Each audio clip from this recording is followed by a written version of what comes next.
Hey everyone, this is Effspot. I'm going to do a really quick tutorial on how I usually edit some of my night shots. I'm using Lightroom 5. I shoot with a Canon 5D Mark III. This shot was taken with a 24-105mm lens. You can see the settings here. 4 seconds at f7.1 ISO 200 at 47mm. This is my edited picture here, by the way. So we're going to start from the very beginning, and I'm going to assume that most of you know or have basic knowledge of Lightroom. So I'm not going to really explain too much on, what's on the develop modules over here. I'm just going to go through them really quickly. So we'll start from the beginning. This is what the picture looked like when I took it. As you can tell, it was slightly overexposed, and there's a lot of orange, yellowish tint from the terrible lighting at the valet. So we're going to go this step by step really quickly. I usually start off with the lens corrections at the bottom here. Since this is Lightroom 5, there's a new feature where you can go auto, level, vertical, or full with your perspective, and it'll automatically do it. So first things first, I enable my profile corrections right here, and then I click on remove chromatic aberration, and I usually do auto for my perspective. They usually do a pretty good job on leveling out the vertical and horizontal lines. So next thing I do, I usually crop my images. So this is my final crop that I usually decide on. Straighten it out a little bit, and the next thing I usually do up here is I start changing the temperature of the picture. As you can tell, that was before, and this is how I decided to make it cooler just by a little bit. Then I adjusted the exposure. It was a little too bright, so I brought it down about -0.3 there. Added some contrast. I took down some of the highlights. It was just a little too bright. I upped the shadows big time because you're losing a lot of detail in the wheels since it's a black and white car, which is a really bad combination when you're shooting without professional lighting or anything. So I just tried to bring up the shadows just a little bit for the tires. I brought up the whites just a tad up, and I decreased the blacks to about -15 over there. As for clarity, I added just a little bit. You usually don't want to overdo clarity. The more you add, the more HDR, fake, over edited it looks like. So that's not really my style. I then added some vibrance. Usually I do vibrance over saturation. With saturation, you saturate every color in the spectrum. With vibrance, it only does a select few. You can look up on Google or whatever for a better explanation, but I usually do vibrance. You can go between saturation and vibrance. You can pull both up, or pull one up and pull one down, or whatever combination works for you, but I usually work with vibrance.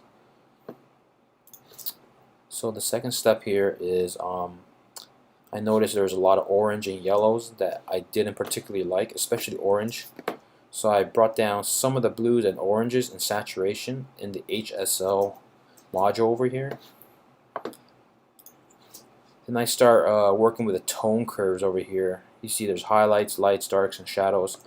I just brought up the lights just a tad bit, darks a little bit as well. Same with the shadows. And this is the part where it gets a little bit interesting, where I start adding graduated filters. It's just icon right over here. So let me click on this. So I added my first one right over here. I decided to increase the exposure and shadows because I felt this part of the car was a little bit too dark. The lighting was a little uneven. So I added a second one over here for the first half of the picture. I decided to bring down the shadows, the highlights as well. Then I added a third one for the bottom half for the car, I decided to raise the shadows just a little bit for more, detail. Well, what left is the detail of the wheel. And this is probably the most time-consuming part, where I added brush strokes. Let me close out of this. As you can see in my history for my edits, literally 75% of the edits were from brush strokes. If you press K to go to your brush strokes, you can tell I have a ton of strokes here. I'm not gonna really go into detail how I did these. Let me just scroll all the way up to my history up here. Right here. Give it a second to load. So, of course, press K to see your brush strokes, and as you can tell, I have like, what, 7, 8 different ones. I'll just go over them really briefly. This one right here, you press O for overlay to show which part that you brushed over. It will show up in red. This one was obviously for the floor. I don't know, I just felt like darkening it up just a little bit, desaturating it a little bit as well. There are a few other strokes. One primarily for the white on the car right here. I desaturated it a little bit, brought up the exposure. A few for the wheels, to bring out the blacks and the color. One for the rear here. One for the rear wheel for the blacks. I even did one for the American flag, just to bring out the colors a little more because I kind of liked it. Yeah, this is just a really general overview of how I usually edit my files. The final product will look like something like this here. This is when I exported my file. Yeah, I mean, if you have any questions, let me know, message me.